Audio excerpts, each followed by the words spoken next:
ठीक है, तो हम लोग स्टार्ट करते हैं। सबसे पहले हम लोग को क्या देखना है भाई, हम लोग को जब पढ़ने वाले हैं फिजिक्स ऑफ इलेक्ट्रिसिटी। इलेक्ट्रिसिटी का फिजिक्स पढ़ने वाले हैं, इलेक्ट्रिसिटी एंड इलेक्ट्रॉनिक्स। इलेक्ट्रॉनिक्स क्या होता है भाई, तो इलेक्ट्रॉन से जो भी खिलवाड़ होता है, इलेक्ट्रॉन के साथ जो खिलवाड़ करते हो आप लोग, उसी को इलेक्ट्रॉनिक्स में पढ़ते हैं हम लोग।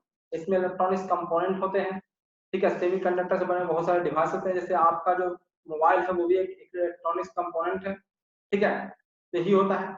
एक बार मैं फिर से आपसे कर रहा हूँ कि अपने जो भी फ्रेंड्स वगैरह उसके साथ ये शेयर कर दीजिए, इसको बता दीजिए कि ये स्टार्ट हो गया है, फिर छूटेगा तो मैं इसको दोबारा नहीं कंप्लीट करूंगा, कि पहले ही 2 बार हो चुका है, दोबारा पहले इसको पढ़ा चुका हूँ, फिर से अभी पढ़ा रहा हूँ, इसके अलावा मैं 2-3 बार और नहीं पढ़ाऊंगा, ठीक है। जिसको कोई विशेष प्रॉब्लम है, ठीक है, तो मैंने सिर्फ माइक यूज किया है, स्पीकर नहीं मैं यूज कर रहा हूँ अभी, तो ना तो मैं आपका ऑडियो ऑन करने वाला हूँ, ना ही मैं चैट भी, मैंने पिछली बार मैंने चैट ऑन किया था तो सब लोग आपस में ही झगड़ रहे थे चैट में ही, तो चैट भी आपका ऑफ है। देखेंगे अगला जो कन्वर्सेशन होगा उसमें मैं चैट ऑन करूंगा, जब मैं आप लोगों सबको पहचान जाऊंगा कि कौन कौन बदमाश है, उसको स्पेशली ऑफ करके, ठीक है। तो चैट हम लोग बाद में ऑन करेंगे। आगे देखते हैं, हम लोग देखना शुरू करते हैं, हम लोग पढ़ाई शुरू करते हैं।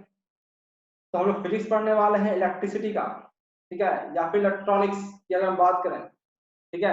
इलेक्ट्रॉनिक्स एक इंजीनियरिंग का सब्जेक्ट है, ठीक है, एक ब्रांच होता है, जैसे मैकेनिकल इंजीनियर का होता है उसी प्रकार से इलेक्ट्रॉनिक्स भी पढ़ा जाता है। तो उसमें आगे चल किसी का नाम बदल के इलेक्ट्रॉनिक्स हो जाता है, जिस डिपार्टमेंट में आप पूरा इलेक्ट्रिसिटी से रिलेटेड चीजें पढ़ोगे, ठीक है, इसको इलेक्ट्रॉनिक्स में नाम रखते हैं। चलिए, मेरा नाम है इसके आजाद, अरविंद कुमार आजाद। आगे बढ़ते हैं, ये मेरा इंट्रोडक्शन है। अधिकतर लोग मेरे बारे में जानते ही होंगे, जो नहीं जानते हैं वो देख सकते हैं। आगे हम लोग बढ़ते हैं, क्या हम लोग पढ़ने वाले हैं, तो इसमें इस लेक्चर में हम लोग ओम्स लॉ पढ़ेंगे, रेजिस्टेंस के बारे में पढ़ेंगे, इलेक्ट्रिकल एनर्जी पावर जो आप लोगों को पढ़ना है, इलेक्ट्रोमैग्नेटिज्म, ये सब हायर क्लासेज में है, 12th में आपको शुरू होता है। इलेक्ट्रॉनिक कंपोनेंट ये भी आपको 12th में शुरू होता है, ठीक है। 10th में हम लोग ये सब नहीं पढ़ेंगे, ठीक है। तो 12th वाले बच्चे वो लोग पढ़ेंगे, तब लोग 12th वाले बच्चे चुप रहें, 10th वाले हट जाएंगे, वो हम लोग बाद में डिस्कस करेंगे लास्ट में। सबसे पहले व्हाट इज इलेक्ट्रिसिटी, इलेक्ट्रिसिटी क्या है, इसी चीज को हम लोग जानना चाहते हैं, ठीक है। तो देखिए क्या क्या हम लोग कौन कौन से वर्ड्स जानेंगे, कि उनको चीजें जो इंपॉर्टेंट पॉइंट्स क्या क्या हैं उसको हम लोग देख लेते हैं। वो है electrons, conductor, insulators, charge, current, ये सब चीजों के बारे में हम पढ़ने वाले हैं, ठीक है। इस लेसन के अंत में हम लोग क्या सीख जाएंगे, तो हम लोग सीख जाएंगे state that electrons are free to move in a conductor. Electron जो होता है वो कंडक्टर के अंदर मूव करने के लिए फ्री होता है। Describe the electrical current in term of movement of charge around a circuit, distinct between conductor and insulator and give example of it, और सबका एग्जांपल हम दे पाएंगे। Carry out calculation involving Q equal to IT, जो formula है उससे के से कैलकुलेशन करना सीख पाएंगे, ठीक है। उससे पहले हम लोग सीखते हैं what is inside an atom, atom के अंदर क्या होता है, ठीक है। हम लोग एकदम इलेक्ट्रिसिटी के एकदम बेसिक से जा रहे हैं, एकदम बेसिक को पहुंच रहे हैं। ये एटम क्या है, इलेक्ट्रॉन क्या होता है, कैसे फ्लो करेगा, क्यों फ्लो करेगा, ये हर चीज को हम लोग जानते हैं, ठीक है। क्योंकि आपकी जो बेसिक सवाल है, जो कुछ लोग कह रहे हैं सर 12th पढ़ाइएगा 10th पढ़ाइएगा, अरे 10th जो पढ़ लो या 12th पढ़ लो, 12th में आपको 10th पूरा पढ़ना पड़ता है, ठीक है। तो बेसिक तो आप पढ़ोगे ही ना, इसमें पूरा बना हुआ इस स्लाइड में, तो 10th वाले के लिए भी है ये, जहां तक 10th वाला वहां तक 10th वाला पढ़ेगा, उसके बाद वो स्किप हो जाएगा, उसके बाद 12th का शुरू होगा। तो दोनों क्लासेस के लिए इंपॉर्टेंट है, ठीक है। और चूंकि अभी मैं फंडामेंटल चीजें पढ़ा रहा हूँ, जो आपके बेसिक क्वेश्चन है उसका जवाब देगा ये, ठीक है। कि बहुत सारे दिमाग में सवाल आ रहे होंगे, 10th वाले बच्चों को तो मैंने पूरा का पूरा पढ़ा ही चुका हूँ, 10th वाले बच्चों का पूरा उसका इलेक्ट्रिसिटी चैप्टर पढ़ा चुका हूँ। तो अब जो पढ़ रहे हैं वो उसी का बहुत ही बेसिक चीजें पढ़ रहे हैं, ताकि उनके दिमाग में जो सवाल आ रहे हैं दिमाग में कि कैसे ये क्या आ रहा है, वो क्या आ जा रहा है, उन सबको, ये तुम बात कर रहे हो कहाँ, तुम बात कर रहे हो 10th और 12th की, मैं यहाँ पढ़ा रहा हूँ जो आप इंजीनियरिंग लेवल पे भी इससे ज्यादा नहीं पढ़ोगे, ठीक है। और तुम देखोगे तुम्हारे सिलेबस से एक निया भी आगे नहीं बढ़ेगा, ठीक है।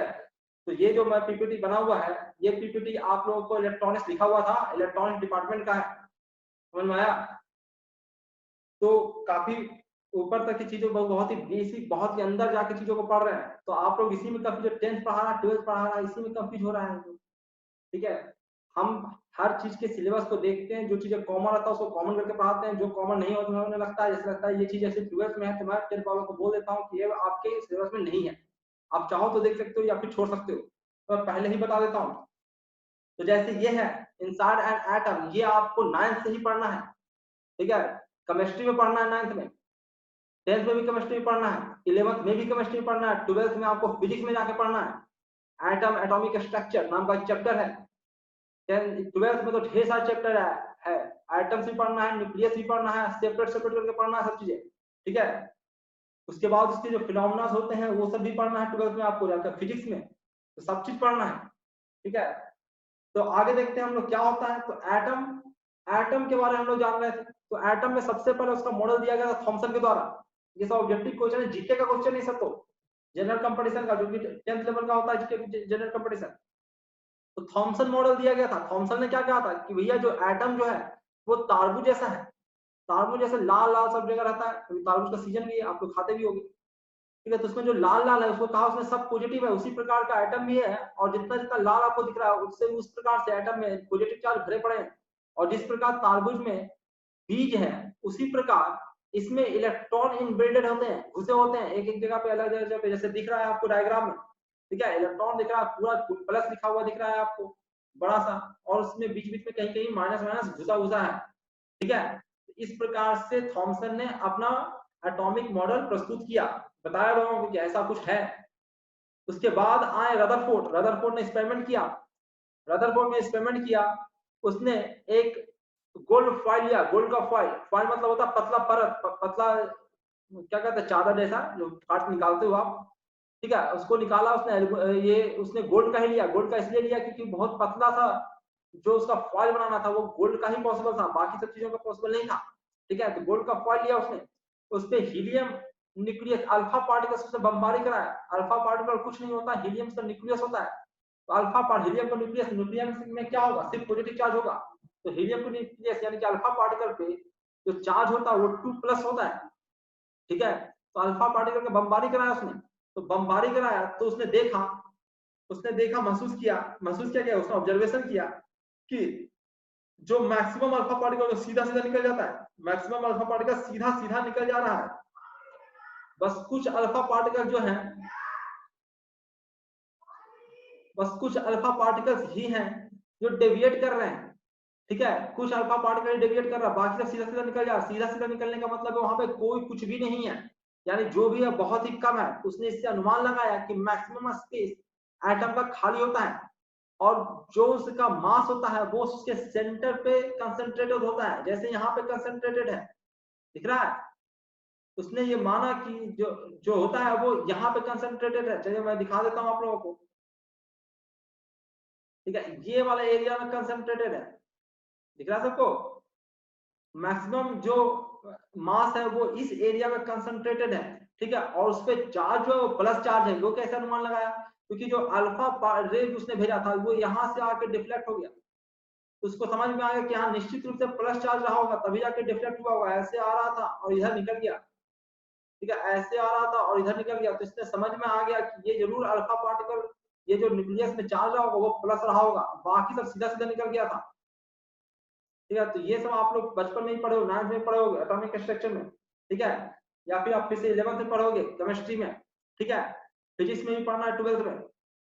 तो सब चीज में कुछ भी बाहर का चीजें नहीं पढ़ाया हुआ, तुम खुद ही देख रहे हो। लेकिन इसको समझने से इलेक्ट्रॉन वगैरह का कैसे चलता है, क्या होता है, उसको समझने में थोड़ा सहूलियत होगा, इसलिए मैं इसको पढ़ा रहा हूँ। ठीक है, तो इस प्रकार से वो निकल जाता है। ठीक है, इससे उसने क्या अनुमान लगाया, इससे उसने अनुमान लगाया कि मैक्सिमम जो चार्ज है वो जो मैक्सिमम मास है वो सेंटर पर कंसंट्रेटेड है, वो पॉजिटिवली चार्ज है, इलेक्ट्रॉन चारों ओर फैला हुआ, क्योंकि इलेक्ट्रॉन का मास प्रोटॉन के रिस्पेक्ट में बहुत ही कम होता है। ठीक है, तो वो चारों तरफ ऐसे बिखरा हुआ है। इस प्रकार का अनुमान इसने लगाया, पर इसकी बातों को गलत साबित किया किसने, बोर ने। ठीक है, बोर ने अपना मॉडल दिया, और रदरफोर्ड के मॉडल में भी से भी उसने प्रेरणा लिया था, इसलिए इसको हम रदरफोर्ड बोर मॉडल कहते हैं। ठीक है, रदरफोर्ड बोर मॉडल में देखिए उसने कहा कि भैया ठीक है, तुमने तो जो कहा वो मान लेते हैं रदरफोर्ड, कि तुमने कहा कि भैया अंदर जो होता है वो मैक्सिमम मास अंदर कंसंट्रेटेड होता है, तुमने एक्सपेरिमेंट किया तो सही किया होगा, ठीक है, तो उसमें गलती तो है नहीं, उसमें पॉजिटिव चार्ज है, ये भी बात आपके मान लेते हैं। पर जो इलेक्ट्रॉन तुमने बाहर ऐसे ऐसे जगह जगह दे रखे हो वो ऐसे नहीं रहता। उसने कहा कि इलेक्ट्रॉन हर जगह नहीं रहता, वो एक फिक्स ऑर्बिट में रहता है। फिक्स ऑर्बिट मतलब एक एनर्जी लेवल उसी जगह पे रहेगा, इसी ऑर्बिट में घूमेगा, यानी कि वो सेंटर से यानी न्यूक्लियस से एक फिक्स डिस्टेंस पे ही ट्रेवल करेगा सर्कुलर ऑर्बिट में, ठीक है। वो हर जगह हर तरफ जैसे तैसे नहीं जाएगा, इस प्रकार से वो चलेगा, ठीक है। यहाँ से एक चीज और देख रहे होगा आप लोग, यहाँ से एक चीज और देख रहे होगे कि हाइड्रोजन है, हाइड्रोजन में देखो एक नीचे जो सेंटर पे है यहाँ पे एक ही ले रखा, रेड कलर का बना हुआ है, ठीक है, यानी कि एक ही होता है, एक प्रोटॉन होता है, इसमें न्यूट्रॉन नहीं होता हाइड्रोजन एटम में, और एक इलेक्ट्रॉन उसके चारों ओर ट्रेवल कर रहा है, ठीक है। अगर हम हीलियम की बात करें तो हीलियम में देख रहे हो कि एक आपका प्रोटॉन दो है रेड कलर का और दो ब्लू कलर का न्यूट्रॉन भी है, ठीक है, यानी कि इसके न्यूक्लियस में न्यूक्लियॉन्स की संख्या कितने हैं, इसमें न्यूक्लियॉन्स की संख्या कितनी है, इसमें न्यूक्लियॉन्स की संख्या 4 है। न्यूक्लियॉन्स मतलब जो न्यूक्लियस के अंदर रहता है, प्रोटॉन और न्यूट्रॉन दोनों मिला के जो कितने हैं 4 है, और बाहर इलेक्ट्रॉन दो इलेक्ट्रॉन जो है वो चक्कर काट रहा है, चक्कर काटता हुआ दिख रहा है, दो इलेक्ट्रॉन चक्कर काटता हुआ आपको नजर आ रहा होगा, ठीक है। किसी को प्रॉब्लम हो तो व्हाट्सअप कर सकता है। तो और इसी प्रकार से लिथियम में देखिए 3 गो प्रोटॉन है, रेड कलर का प्रोटॉन है और ब्लू कलर का न्यूट्रॉन है, तो 3 गो प्रोटॉन है और 3 गो न्यूट्रॉन आपको दिख रहा होगा, ठीक है, यहाँ पे देखिए, ठीक है, दिख रहा है। और बाहर ऑर्बिट में देखो फर्स्ट ऑर्बिट में 2 इलेक्ट्रॉन चक्कर काट रहा है और बाकी क्या, सेकेंड ऑर्बिट में एक और जो इलेक्ट्रॉन बच गया वो चक्कर काट रहा है। उसी प्रकार से सोडियम है यहाँ पे, ठीक है, सोडियम में ये चल रहा है। तो ये है रदरफोर्ड का, रदरफोर्ड और बोर ने दोनों मिलकर रदरफोर्ड से इंस्पायर होकर बोर ने अपना भी उसमें चीजें ऐड किया और बनाया रदरफोर्ड बोर बोर मॉडल। आप इसके भी लिमिटेशंस होते हैं, ये भी लिमिटेशंस आपने पढ़ा होगा या पढ़ोगे, ठीक है। बोर का भी अपना लिमिटेशन होता है, बोर का मॉडल भी हर जगह सही नहीं होता है। अगर आप क्वेश्चन करोगे तो उसमें लिखा रहेगा हाइड्रोजन लाइक एटम, उसी पे सिर्फ बोर मॉडल लगता है, वो भी अजम्पशंस के साथ, यानी एग्जैक्टली सही नहीं होता है, ठीक है। एक इलेक्ट्रॉन अगर रहेगा तो काम चल जाएगा। बोर का जो लगेगा वो हाइड्रोजन लाइक एटम के लिए लगेगा। हाइड्रोजन लाइक एटम मतलब इलेक्ट्रॉन एक ही रहना चाहिए, ठीक है, एक ही इलेक्ट्रॉन घूम रहा है ना। प्रोटॉन तो भैया हम कुछ कर नहीं सकते, प्रोटॉन का, प्रोटॉन तो जितना है उतना रहेगा, ठीक है। जैसे इसमें हाइड्रोजन लाइक एटम बनाओगे तो सारे इलेक्ट्रॉन को हटा दो, एक इलेक्ट्रॉन को रहने दो, ठीक है। तो इस प्रकार से हम लोग काम चलाते हैं। आगे हम लोगों को देखना है कि इससे भी काम नहीं चलता है, बोर्ड का भी काफी लिमिटेशन है। तो आगे एक और मॉडल था जो आप लोगों ने नहीं पढ़ा है, वो चार्ज क्लॉड मॉडल जिसको कहते हैं, ठीक है, इसी को कहते हैं quantum model of the nucleus, ठीक है। इसमें कहा जाता है कि जो इलेक्ट्रॉन होता है वो चार्ज की जो होता है वो क्लॉड की जैसा होता है। क्लॉड का मतलब एक फिक्स ऑर्बिट में, जैसे यहाँ पे देख रहे थे आप लोग, यहाँ पे देखिए, ठीक है, इसमें एक फिक्स उसने लकीर खींच दिया कि इसी लकीर से चलेगा, पर ऐसा नहीं है, वो हूबहू उसी लकीर से नहीं चलेगा, ठीक है, वो हूबहू इसी लकीर पे नहीं चलेगा, वो एक एनर्जी ऑर्बिट होगा, एनर्जी लेवल होगा, यानी कि ये एक जगह होगा, रोड है, जैसे रोड है तो रोड एक लकीर थोड़ी ना होता है। जैसे रोड पे अगर आपको बाइक चलाने के लिए कहा जाता है तो कुछ बच्चे तो होता है कि एक लकीर को ले लेते हैं, जो लकीर खींचा रहता है रोड पे उसी पे बाइक चलाते हैं, ठीक है। कुछ लोग होता है लहरिया मारते हैं, ऐसे ऐसे ऐसे ऐसे चलते हैं, ठीक है। तो यहाँ पे इलेक्ट्रॉन एक लकीर में नहीं चलता है, ठीक है, वो क्या करता है कभी इधर कभी इधर कभी इधर, लेकिन वो रोड से बाहर थोड़ी ना जाएगा। तो एक एनर्जी लेवल है, इसके बीच में ही चलेगा, वो इसके बीच में ही चलना है उसको इलेक्ट्रॉन को, और इसके बीच में वो कैसे भी चल सकता है। तो जैसे पंखा चलता है तो देखते हो पंखा का डायनेमिक नहीं दिखता है, क्लॉड दिखता है, तो इलेक्ट्रॉन भी बहुत ही तेज मोशन में मोशन करता है। आज हमारे पास इतने इक्विपमेंट इंस्ट्रूमेंट्स आ गए हैं कि हम उसकी सहायता से इलेक्ट्रॉन्स को देख सकते हैं। तो हमको दिखता है तो इलेक्ट्रॉन क्लॉड्स दिखते हैं, अगर हम उसका पिक्चर बनाते हैं, पिक्चर लेते हैं तो वो क्लॉड जैसा दिखता है, इलेक्ट्रॉन हमको नहीं दिखता, ठीक है। तो बहुत तेज से मोशन करने के कारण ऐसा होता है। नेक्स्ट चलते हैं द एटम। एटम के बारे में हम कुछ और जानते हैं। तो an atom is a fundamental unit of matter made up of, जो एटम होता है वो हर एक मटेरियल उसी से बना होता है, यानी मटेरियल का फंडामेंटल यूनिट जो है, फंडामेंटल जो सबसे बेसिक यूनिट है जिससे सारा सब कुछ बना हुआ है वो होता है एटम, ठीक है। और एटम खुद ही कुछ पार्टिकल से मिलकर बना होता है। वो पार्टिकल्स कौन कौन कौन होते हैं, तो पार्टिकल होता है प्रोटॉन, प्रोटॉन जिसपे क्या होता है, पॉजिटिव चार्ज होता है। न्यूट्रॉन जो न्यूट्रल होता है, जिसपे कोई चार्ज नहीं होता है। ठीक है, एक मिनट और, मैं लगता है कुछ बच्चों को मैं शेयर करना भूल गया।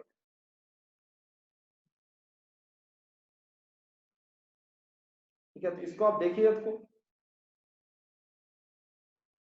जब तक आप इसे देखें समझें। ठीक है,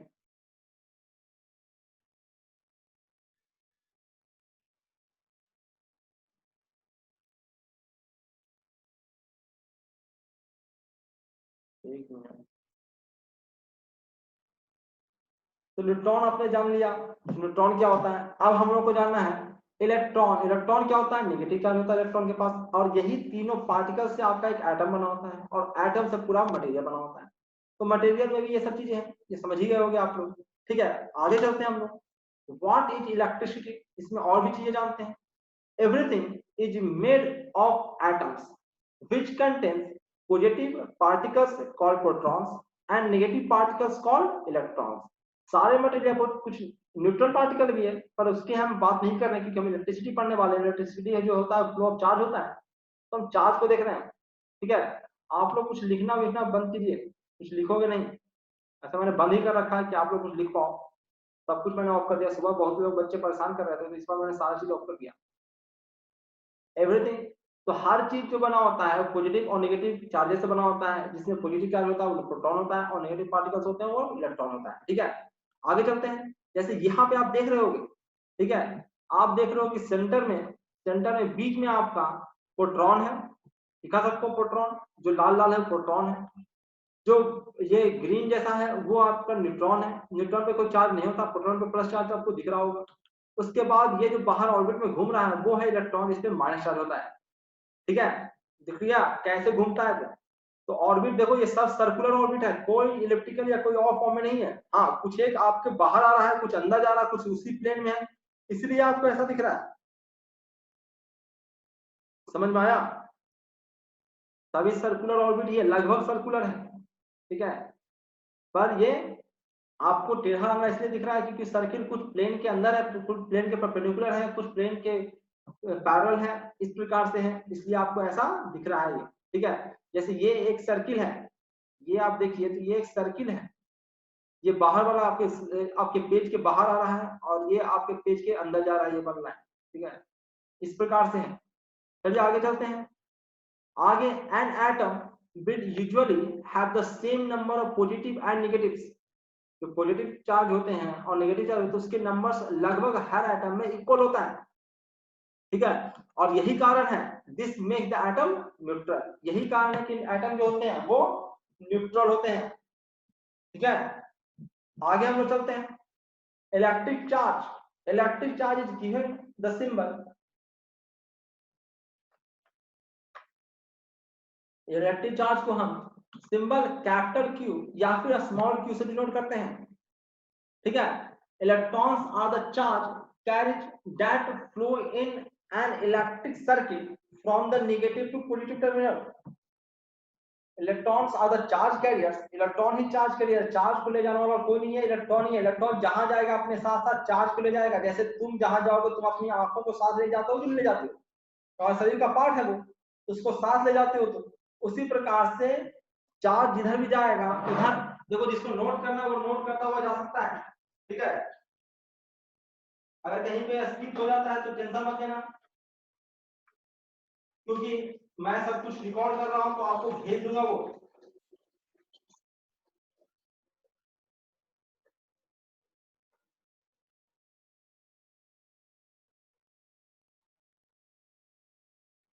ठीक है, ये है आपका नेगेटिव और positive charge. Electrons are the charge carrier that flow. एक और चीज यहाँ पे समझ में आया कि जो बार बार बच्चे पूछते रहते हैं, सर इलेक्ट्रॉन किधर से किधर चलता है, तो साफ साफ लिखा हुआ है, इलेक्ट्रॉन नेगेटिव टर्मिनल से पॉजिटिव टर्मिनल की तरफ चलेगा। नेगेटिव पर नेगेटिव चार्ज होता है, वहीं से चलना शुरू करेगा, वहीं पे है इलेक्ट्रॉन, तो वहीं से चलेगा ना। पॉजिटिव क्यों चलेगा वो।